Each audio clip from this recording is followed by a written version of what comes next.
17, they play 8 frames here this afternoon. Here's Leo, who was in charge 12 months ago as well. Just a moment. When he's got his gloves on, we'll be able to start. Neil, all the best. Have a good game. Thank you. How are you, Paul? All the best. Have a good game. Thank you. Well, if Robertson can start like he did last night against John Higgins, the first 4 frames were simply sensational, then I think the danger is he will run away with this, but let's see. It's another day, it's another match, it's the final of the Scottish Open.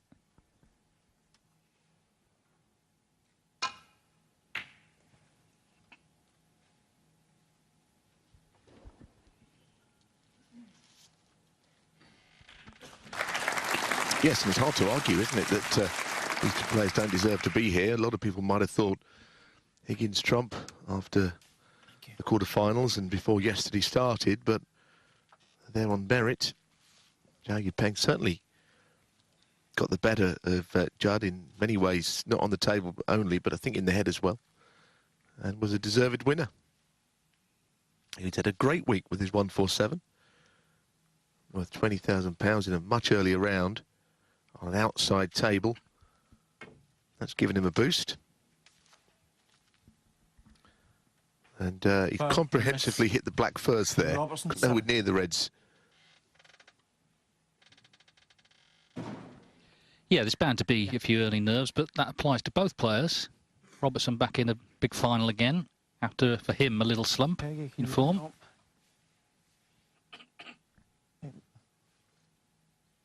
This red move. Leo Scullion already pressed into action here, replacing them. This one here. That's where it was. Yeah, he's right to say that red had slightly moved. Peggy Lee is the marker, just helping him out here. Is it that way?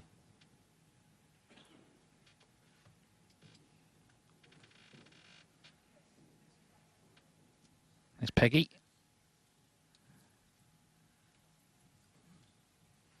Yeah. So that's just the cue ball.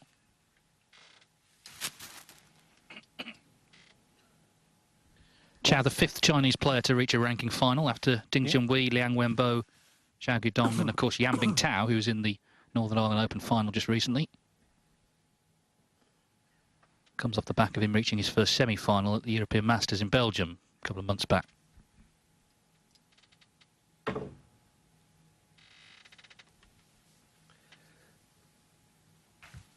Well, it's not an easy shot to get the pace right when you're playing the swerve, as if you were playing it plain ball.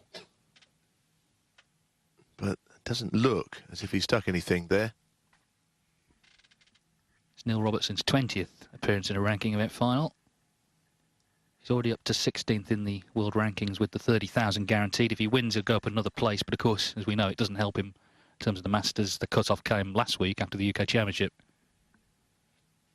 Well, there is one to the bottom. And he's made a great pot. That looked as if it was very tight. But he could pot it. And if he starts off like he did yesterday, he'll be a very dangerous player. And I think he's got his scoring back together, hasn't he, and getting in. It's the one part of his game that was always top class, his long potting and his creativity, shot making. Sometimes, the last year or two, that seems to have gone. Yeah, he's played good open attack in snooker this week. He's made 10 centuries. Marco Fu last year when he won the title made 11. Ronnie O'Sullivan, when he won the English Open this season, made 12.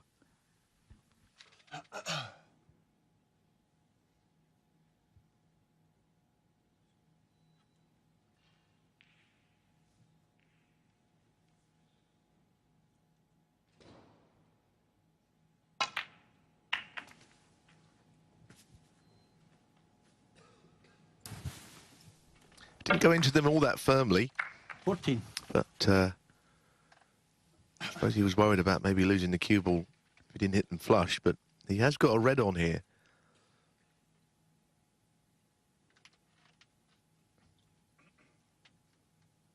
One in the middle, one in the left corner. The one in the middle is the one he's going in at. Yeah, well. Neil Robertson. He started like a train, yes. He didn't miss anything, but an early mistake.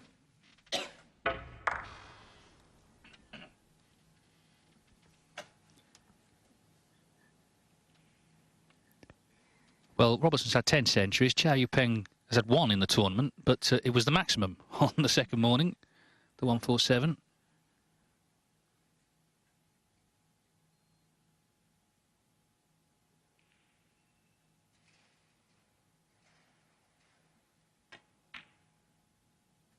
One. He started the tournament 67th in the world rankings. He's up to 56 with the 30 grand guaranteed, and if he wins the tournament, it'd be 38th. So it just shows you how under this prize money system you can rocket up the list with a good week.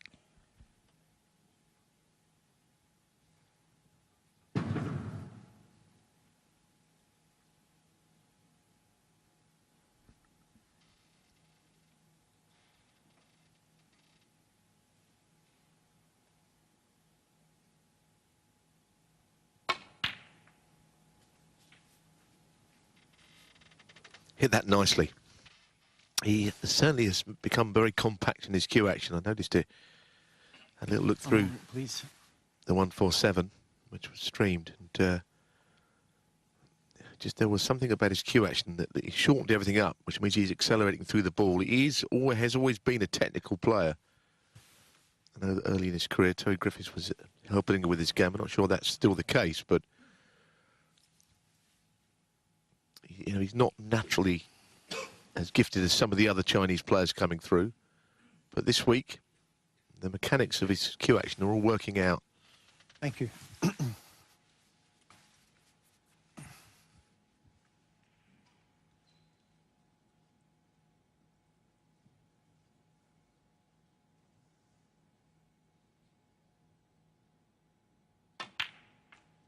Eight.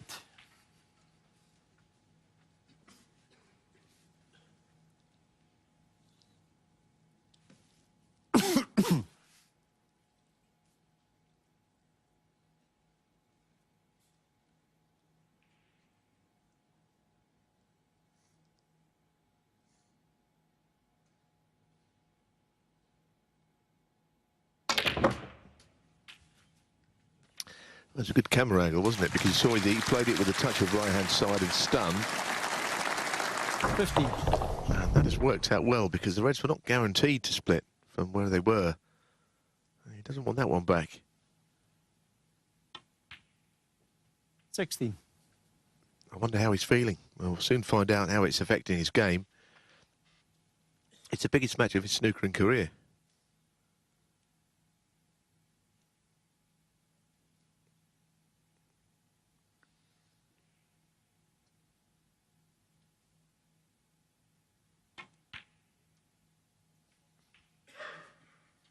And he's got to trust that cue action as well under pressure that he's worked 20. so hard to get right. He's got a little notch on the cue actually, which you may be able to see, which is where he was got to 24. put his bridge hand. It's something that you wouldn't see very often, to make sure that his cue is the right distance away from his bridge. A bit further down than that is where his bridge hand is. But it's given him a very solid way of hitting the ball.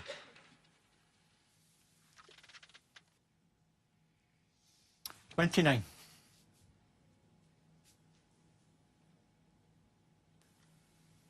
there it is. Now that is where he wants to have his thumb, basically. 30. And without getting in it too much, it means that he's got the right amount of cue at the back and he's essentially happy with his game. But you don't see many players going on the match table with all that happening.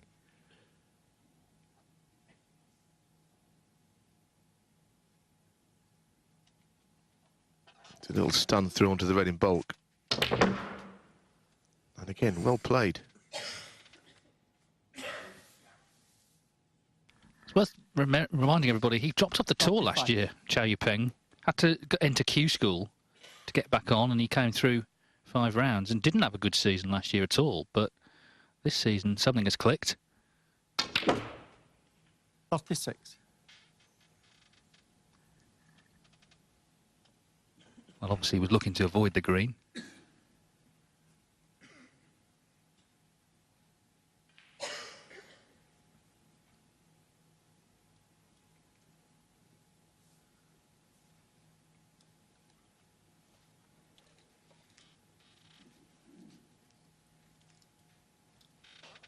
Well, the break surely is over. It's a question of, well, he's thinking about taking on the green to the middle and playing the long red, but I think most of the tour players here will be dropping in behind the colour. And I think that's what he's going to do in the end. It's got to be the right shot, especially if you leave it tight as he has done.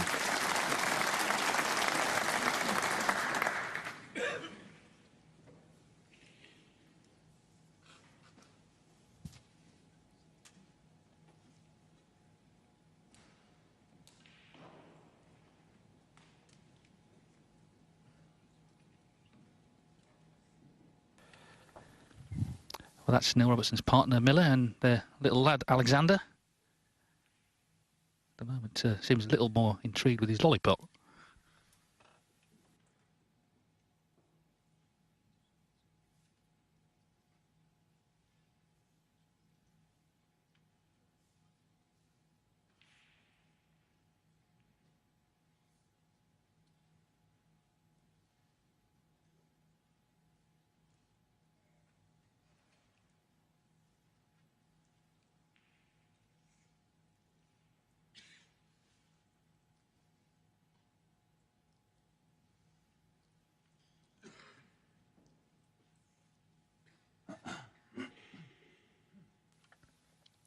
Well, the problem here is if he's playing bulk pushing first, then he's in a lot of trouble.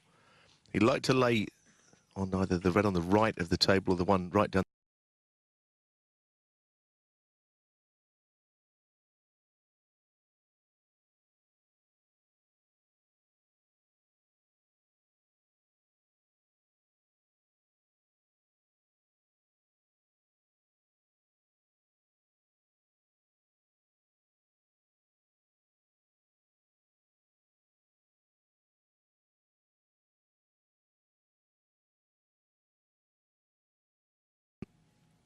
I think it is a different vibe for Robertson today. Yesterday against John Higgins, he was playing another multi-champion. Today he's playing someone pretty much everyone expects him to beat. But Cao Yupeng doesn't care about other people's expectations. He's played really well this week to reach the final. He wasn't favourite yesterday against Judd Trump, came through that one. 8.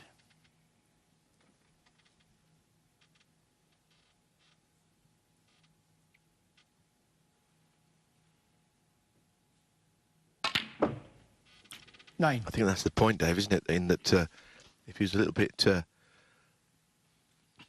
unsure of his chances of winning yesterday, it never showed. So why should today be any different?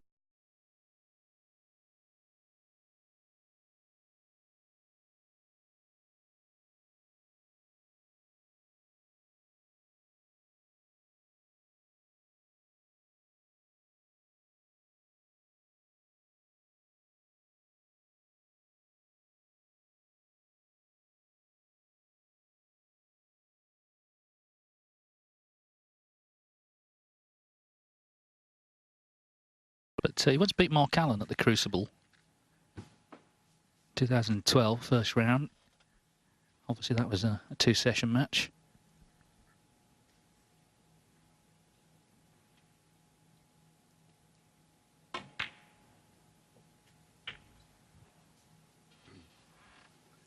Once again, very measured positional shot. The three reds that remain look 24. He's going to struggle to pop them, and he'll need one of them, whatever colour he takes. It'll probably be the black following this. But his lead will only.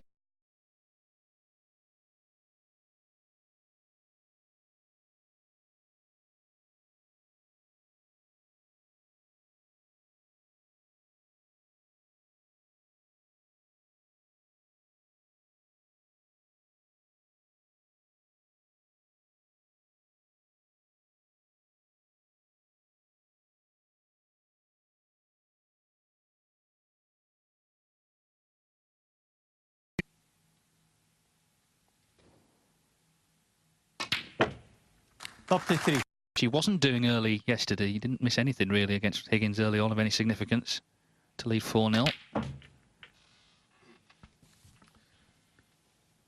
Yes, he missed this red to the middle. He actually had a choice of reds. He could have played one into the left corner, but he felt this was the best position. And as we're saying, he never missed any of that yesterday early on. He was 41. virtually full.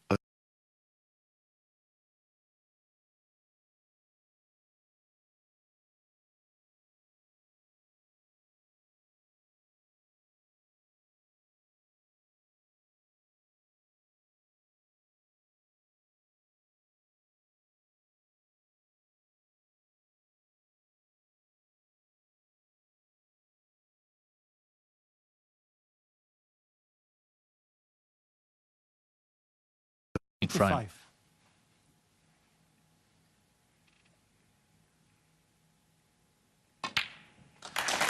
So it's advantage